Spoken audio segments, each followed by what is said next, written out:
नमस्कार दोस्तों, स्वागत है आपका आपके अपने चैनल हंग्री स्पिरिट्स में। हंग्री स्पिरिट्स देख रहे सारे दर्शकों का मैं अंजू शर्मा दिल से स्वागत करती हूँ।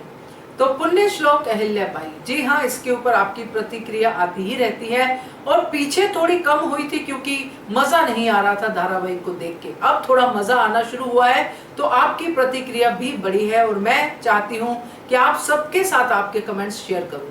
तो शुरू करते हैं कमेंट्स का सिलसिला, मगर पहले वही निवेदन, जिन्होंने अभी तक चैनल को सब्सक्राइब नहीं किया है कृपया कर लीजिए। साथ में दोस्तों बेल आइकन दबाइएगा ताकि आपको हमारे वीडियोस के नोटिफिकेशन मिलते रहें। Thank you so much. चलिए बढ़ते हैं आगे, बताती हूँ आपको क्या है पहला कमेंट। सुशांति दास जी का कमेंट है, ये लिखते हैं, राघोबा का सच और गुन्नू जी का घिनौना हरकत सबके सामने आना चाहिए, तब मजा आएगा। बट पता नहीं देवी अहिल्या सबूत के साथ बात रखने से भी मल्हार सरकार का फैसला क्या होगा। तो सुशांति दास जी, बहुत अच्छा लगा आपका कमेंट और आपने अपने कमेंट में मल्हार सरकार के फैसले की बात की है। तो मुझे तो ऐसा लगता है कि जब सारा फैक्ट सामने आ जाएगा और देवी अहिल्या भी उनको कहीं ना कहीं विश्वास तो है, अभी सिर्फ उनका विश्वास डगमगाया हुआ है क्योंकि उनके सामने गलत सच्चाइयां रख दी गई हैं और उनकी गद्दी भी खतरे में है, इसीलिए शायद वो नहीं समझ पाए देवी अहिल्या को, मगर उनके इंटेंशंस पे उन्हें कभी भी शक नहीं था। तो जब पूरी तरह से सच सामने आ जाएगा सबूतों के साथ, तब तो मल्हार सरकार का फैसला देवी अहिल्या के हक में ही होगा और वो बगावत नहीं करेंगे और राघोबा को भागते जगह नहीं मिलेगी, मुझे ऐसा लगता है। देखते हैं बाकी क्या है, बट आपका कमेंट अच्छा था, थैंक यू सो मच। चलिए अगला कमेंट पढ़ते हैं। कुमुद श्रीवास्तव जी का कमेंट है, ये लिखती हैं, अहिल्या को जीवित देखकर बहुत ही अच्छा लगा। अब तो गुन्नू जी और राघोबा की पोल खुलेगी, बस इसी का इंतजार है। गुन्नू जी को तो अब सजा मिल ही जानी चाहिए। मल्हार सरकार भी अब शर्मिंदा होंगे अहिल्या के सामने, उन्होंने बहुत ही बुरा व्यवहार किया है अहिल्या के साथ। आप सही बोल रही हैं कि ये गुन्नू जी बहुत ही शातिर दिमाग का है, बचने के कोई रास्ते निकाल ही लेता है, लेकिन बलि का बकरा कब तक खैर मनाएगा, कभी तो मारा जाएगा, लेकिन अब इसको सजा मिल जानी चाहिए, जो दृश्य देखने के लिए हम लोग आतुर हैं। तो कुमुद श्रीवास्तव जी, बहुत बढ़िया कमेंट है और सही कहा आपने कि हम लोग बहुत आतुर हैं कि गुन्नू जी को सजा मिले।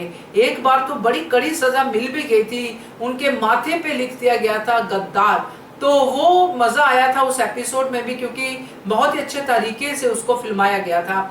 अब फिर से हमें इंतजार है क्योंकि इन कल्प्रिट्स को सजा तो मिलनी ही चाहिए, क्योंकि कितने षड्यंत्र कर चुके हैं और एक बार भी अभी सजा नहीं मिली है सेकंड हाफ में जो गुन्नू जी का चल रहा है। थैंक यू सो मच आपके कमेंट के लिए। अगला कमेंट पढ़ते हैं।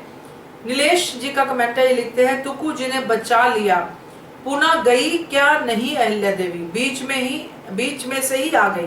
तो सही बात है आपकी नीलेश जी, ऐसा ही लग रहा है कि बीच में से ही देवी अहिल्या आ गई क्योंकि उनका मकसद तो राघोबा को एक्सपोज करना था और अगर वो बीच में ही उनपे हमला करके अपनी असलियत बता देते हैं तो उनको एक्सपोज करने से सीधा सीधा मतलब है कि माधवराव जो पेशवा है उन्होंने ऐसा कोई संदेश नहीं भेजा है और इस हमले के बाद जो देवी अहिल्या पे करवाया गया है, जरूर मल्हार सरकार माधवराव पेशवा से मिलना चाहेंगे और सारी सच्चाई बाहर आ जाएगी। तो ऐसा लगता है कि बीच में से ही वो वापस आ गई हैं। थैंक यू सो मच आपके कमेंट के लिए।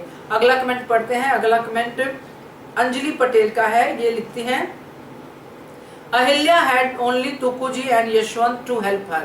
Unbelievable for a queen. All their soldiers betray and report to Gunnuji. No way to run a kingdom. सही कहा अंजलि आपने, क्योंकि एक रानी के पास उतनी शक्ति नहीं है जितनी गुन्नू जी के पास है। तो सही है आपका पॉइंट, ये तो हम शुरू से ही दोहाई देते आ रहे हैं कि गुन्नू जी हर किसी को खरीद लेते हैं, मगर ईमानदार सोल्जर जो है देवी अहिल्या के पास कम ही रह जाते हैं। तो सही पॉइंट है आपका, थैंक यू सो मच। अगला कमेंट पढ़ते हैं। अगला है रघुनाथ सिंह का, ये लिखते हैं, सत्य इज ऑलवेज विनर। यस, बिल्कुल सही कहा आपने कि हमेशा सत्य की जीत होती है और यही देवी अहिल्या के साथ चलता आया है। तो बाकी आप लोगों के बहुत सारे कमेंट्स हैं जिसमें आपने देवी अहिल्या की जय जयकार की हुई थी, तो आप सबका बहुत बहुत धन्यवाद जय जयकार के लिए और उनकी वो भावना समझने के लिए जो भावना से उन्होंने देश की सेवा की। Thank you so much. तो ये थे दोस्तों आज के कमेंट्स, कैसे लगे आपको जरूर आप अपनी राय अपने कमेंट सेक्शन में दे सकते हैं। Keep watching hungry spirits channel. Thank you so much. Subscribe to our channel by clicking the subscribe button. Click the bell button and enjoy the latest uploads from our channel.